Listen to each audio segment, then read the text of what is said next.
E aí pessoal, tudo bem? Eu sou o Felipe do Guia da Engenharia e hoje a gente vai falar um pouco sobre dimensionamento de fossa séptica. Como vocês sabem, nesses últimos vídeos, por causa de toda a confusão que está acontecendo, a gente não está conseguindo ir para o nosso estúdio, por isso a gente está gravando de casa, enfim, por isso a gente não está tendo gravação de câmera e tal. Mas vamos continuar mantendo nossa postagem de 2 vídeos por semana, certo? E nessa semana a gente vai falar um pouco aqui sobre dimensionamento de fossa séptica. Lembrando que todo o material que eu falo aqui também está lá no nosso blog, conteúdo, que eu vou deixar o link na descrição. São 2 posts no nosso blog sobre dimensionamento de fossa séptica. Então vamos começar de maneira resumida o conteúdo do blog. Então, inicialmente você precisa saber o que é uma fossa séptica. Segundo a norma NBR 7229 de 93, o tanque séptico ou fossa séptica é uma unidade cilíndrica ou prismática retangular, vamos já ver isso, de fluxo horizontal para tratamento de esgotos por processo de sedimentação, flotação e digestão. Ou seja, de maneira geral, a fossa séptica nada mais é do que uma unidade de tratamento de esgoto que vai separar a matéria orgânica presente nos componentes sólidos e digeri-la anaerobicamente, certo? Basicamente isso. E quando que a gente deve usar a fossa séptica? Que é outra pergunta que se pode fazer. Bem, segundo a norma, são 3 possibilidades de utilização da fossa séptica, 3 possibilidades principais. São elas: 1. Quando sua área, sua região não tem uma rede pública coletora de esgoto. Obviamente, se onde você mora não tem uma rede pública coletora de esgoto, você precisa tratar seu esgoto da sua residência. Então, você precisa construir sua fossa séptica para esse tratamento. A segunda possibilidade é quando a sua região possui sim uma rede coletora de esgoto, porém essa rede tem um diâmetro da declividade reduzido, para que ela possa transportar efluentes livres de sólidos sedimentáveis. Então, se ela tem esse diâmetro e declividade reduzidas, você precisa utilizar uma fossa justamente para reter esses sólidos sedimentáveis, antes de lançar o seu esgoto na rede coletora. Então, primeiro, se sua região não tiver rede coletora, você precisa de uma fossa para tratamento desse esgoto. Se sua rede coletora existe, mas tem declividade reduzida ou diâmetro reduzido, você precisa de uma fossa para reter esses sólidos sedimentáveis antes de lançar na sua rede. Ou terceiro caso, sua região possui sim uma rede coletora, mas você simplesmente opta por construir uma fossa séptica para tratar o esgoto de sua residência. Então, você deve usar nessas 3 situações. E alguns cuidados que deve ter nessa execução. Primeiro, fossa séptica é para tratar esgoto, então, de maneira geral, é proibido o uso de águas pluviais ou águas de piscina ou qualquer outro tipo de despejo como esse, encaminhado para a fossa séptica, certo? E outro cuidado da norma é justamente preservar a qualidade dessas águas superficiais e subterrâneas, já que a fossa é subterrânea. Então deve-se manter distâncias mínimas entre essa fossa e alguns elementos, como por exemplo, de qualquer construções, como terrenos, sumidouros, valas de infiltração ou ramal predial de água. Deve-se manter 1,5 m de distância, pelo menos, de árvores e qualquer ponto de rede pública de abastecimento de água, pelo menos 3 metros de distância, e de qualquer poço freático e de corpos de água de qualquer natureza, pelo menos 15 metros de distância entre uma fossa e um poço freático, certo? Lembrando, aqui fala um pouco sobre sumidouro e vala de infiltração, certo? E são alguns tipos de unidades que você pode lançar o afluente da fossa séptica, certo?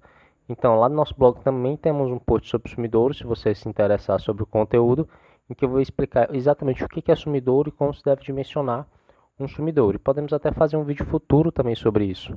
Lembrando, pessoal, que eu estou falando de maneira resumida sobre fossa séptica, sumidouro, mas se você tem interesse em aprender um pouco mais, se especializar nessa área de projetos hidrossanitários e trabalhar com isso, eu vou indicar o curso da BIM Cursos, certo? De instalações hidrossanitárias, que eles utilizam o software QI Builder, que é o software da AutoQI, que acredito que atualmente no mercado seja o melhor software para elaboração de projetos hidrossanitários, certo? Com compatibilidade BIM. Então, recomendo fortemente esse curso, mas vamos continuar no conteúdo, né, para a gente aprender um pouco sobre fossa séptica. E na parte do dimensionamento, basicamente, o dimensionamento da fossa séptica, a gente precisa determinar qual o volume útil dessa fossa. Calculando o volume útil, a gente vai calcular geometricamente as dimensões de uma fossa, que a gente viu lá no início, que pode ser cilíndrica ou prismática, retangular. Então, o volume útil é dado por 1000 mais N, onde N geralmente é o número de pessoas, mas pode ser de unidade de contribuição, a gente vai já ver na tabela. C é a contribuição de despejos em litro pessoa dia, a gente vai já ver na tabela também. T é o período de detenção em dias, que nada mais é do que aquele período em que o esgoto que é lançado vai ficar na fossa séptica. K é a taxa de acumulação de lodo digerido em dias, certo? E LF é a contribuição de lodo fresco, certo? Lembrando que o lodo fresco é aquela parte sólida do esgoto que vai ficar sendo digerido na fossa séptica, certo? Então, essa primeira parcela aqui tem a ver com a contribuição e a segunda parcela aqui tem a ver com o lodo fresco, que vai ser lançado e a taxa de acumulação de lodo digerido em dias. Então, todos esses parâmetros, como vocês podem ver, são encontrados a partir de tabelas presentes na norma. Lá no nosso blog, eu simplesmente transcrevi essas tabelas, vou colocar aqui para vocês. Essas tabelas estão no nosso blog também. Tabela 1, contribuição diária de esgoto e de lodo fresco, por tipo de prédio ocupante. Como eu falei, unidade geralmente é pessoa, certo? O N lá da fórmula. Porém, em algumas situações, como por exemplo, restaurantes e similares, vão ser quantidade de refeição, cinemas e teatros, lugares, e sanitários públicos, bacias sanitárias. Mas, de maneira geral, o N é contado com pessoas. Contribuição de esgoto, aqui em litro por dia, e lodo fresco, ou seja, tanto a contribuição como o lodo fresco estão nessa primeira tabela. Na segunda tabela, eu vou encontrar aquele T, que é o tempo de detenção de despejos, que vai variar de acordo com a contribuição diária. O que é a contribuição diária? Justamente o número de pessoas, por exemplo, que na casa, multiplicado pela contribuição que cada uma faz por dia. Então, eu primeiro faço isso, venho para a tabela 2, acho o T e a taxa de acumulação K varia de acordo com a temperatura e com o intervalo de limpeza da minha fossa. Obviamente, como eu estou falando aqui de lodo digerido, então essa digestão vai depender desses dois fatores, principalmente temperatura. Então, aqui temos 3 colunas, menor que 10 graus Celsius, entre 10 e 20 graus Celsius e maior que 20 graus Celsius. Além disso, deve-se ter cuidado com as dimensões mínimas a serem adotadas, que também está lá presente na norma. A gente tem que a largura mínima, em caso de fossa prismática, 80 centímetros. O diâmetro mínimo é de 1,10 m, caso seja, obviamente, uma fossa cilíndrica. E a relação de comprimento-largura para tanques prismáticos retangulares, mínima é 2:1 e máxima é 4:1. E além disso, a profundidade mínima deve seguir os valores da tabela abaixo. Então tem a profundidade útil mínima e a profundidade última máxima, certo? Isso variando, obviamente, de acordo com o volume útil da minha fossa. Então, pessoal, vale comentar também que, desde como a gente fala que podem ter tanques sépticos prismáticos e podem ter tanques sépticos cilíndricos. De maneira geral, quando se tem maior espaço de área plana no seu terreno e você não pode aprofundar tanto sua fossa séptica, seja por algum aquífero ou qualquer coisa do tipo, como, por exemplo, é difícil escavação na sua região, se opta por fazer tanque prismático. Simplesmente porque esses tanques geralmente têm maior área, mas são pouco profundos. Já os tanques cilíndricos, eles ocupam menor área no terreno, porém eles são mais profundos. Então, quando não se tem nenhum problema em escavar, geralmente se utiliza tanques sépticos ou fossas sépticas cilíndricas, justamente porque elas ocupam menos espaço em área, que geralmente é um ponto crítico. Além de que sua execução é relativamente mais simples, porque se utilizam manilhas de maneira geral. Principalmente em obras menores, se fazem fossas sépticas de manilha. Então acaba sendo muito mais rápida a execução. Mas agora vamos para um exemplo prático, para vocês entenderem.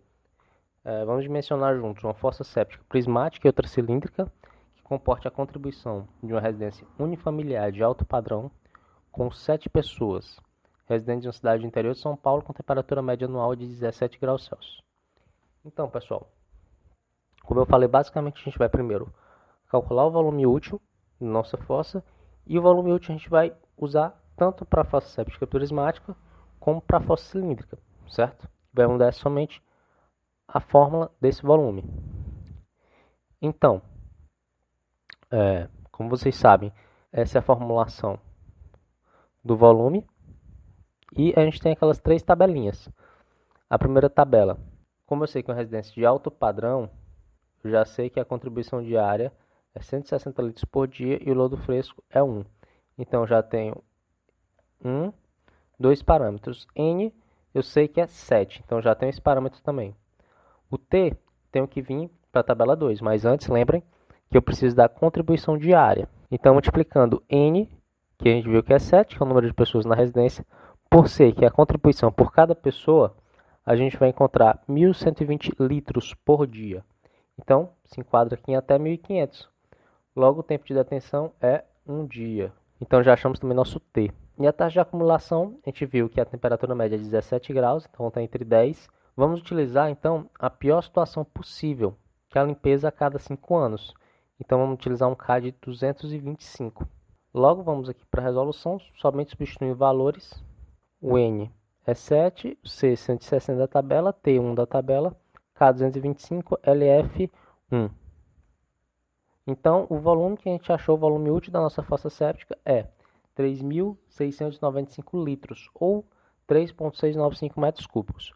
Eu gosto sempre de trabalhar em metro cúbico, porque como a gente vai fazer o dimensionamento geométrico, ou seja, a gente vai dizer quais as dimensões da fossa cilíndrica e da fossa prismática, a gente vai trabalhar em metros daqui para frente, certo? Então, é mais útil transformar em volume em metros cúbicos. Então, o volume da minha fossa é 3,695 metros cúbicos. Então, vamos começar o dimensionamento primeiro da fossa séptica prismática. Lembrando que temos que seguir as dimensões mínimas impostas pela norma, que são aquelas já apresentadas. Então, a largura mínima vai ser 80 centímetros, certo? E a relação de comprimento e largura vai ser entre 2 e 4. E a profundidade mínima, 1,20. Então, a gente vai partir de alguns pressupostos. Primeiro, como nosso volume útil é menor do que 6, vamos utilizar a altura mínima de 1,2 e vamos utilizar também uma relação de 2 para 1 entre largura e comprimento. Então vamos lá.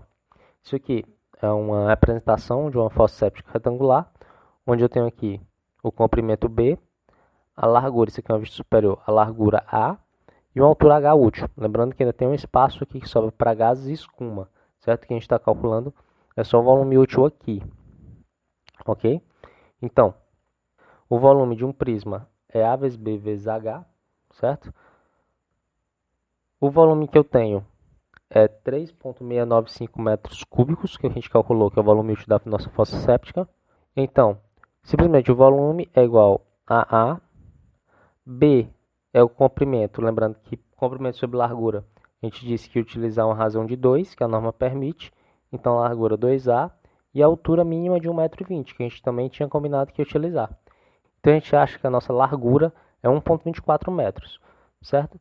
Então a gente resolveu adotar uma largura de 1,25 metros, simplesmente para não ficar um valor muito quebrado na hora da execução. E como a largura é 1,25 metros, a gente está utilizando uma razão de 2, o B é igual a 2,5 metros, que é o comprimento. Então nossa fossa séptica ficou com dimensões de largura 1,25 metros, comprimento 2,5 metros, 2,5 metros, e uma altura útil de 1,2 metros. Lembrando, como eu falei, acima aqui ainda vai ter um espaço para escuma e gases. Geralmente adota-se uns 20 centímetros de sobra. Então, a altura total seria perto de 1,4 ou 1,5 metros. Mas aqui a gente está trabalhando com a altura útil, certo? Então, é 1,2 metros. Então, como você pode ver, esse foi o resultado final da nossa fossa séptica prismática. Agora vamos para a nossa fossa séptica cilíndrica. A gente também deve respeitar as dimensões mínimas de norma. Acho que vocês lembram que é 1,1 metro o diâmetro mínimo, certo? Que é uma representação de uma fossa séptica cilíndrica. E, como eu falei anteriormente, geralmente quando a gente usa fossa séptica cilíndrica, a gente quer uma área pequena e uma altura maior. Então a gente vai utilizar a máxima altura permitida para um volume útil de até 6 metros quadrados, já que o nosso é menor do que isso. Então vamos usar uma altura de 2,2. O volume de um cilindro é a área da base vezes a altura. Então, prosseguindo, eu vou ter que o volume útil já calculado é 3,695. Então, 3,695 é igual a π d2 sobre 4, que multiplica a altura adotada, que foi 2,2. Logo, a gente acha que o diâmetro da nossa fossa é 1,47 metros. Obviamente, como eu falei, por facilidade de execução, a gente vai arredondar para 1,5 metro de diâmetro, certo? Logo, nossa fossa séptica cilíndrica vai justamente ter 1,5 metro de diâmetro e 2,2 de altura útil. Lembrando que ainda tem um espaço da escuma e gases que ficam. Lembrando que ainda tem um espaço da escuma e dos gases ali em cima, certo? Então, pessoal, esse foi o vídeo de hoje. Espero que você tenha gostado. Se você gostou, curta esse vídeo e se inscreva no nosso canal, que ajuda bastante a gente no nosso trabalho, certo? Qualquer dúvida que você tenha a respeito desse conteúdo, ou então se você tem alguma dica de vídeo para o futuro, pode deixar nos comentários que a gente responde, viu? Então, um abraço e até a próxima.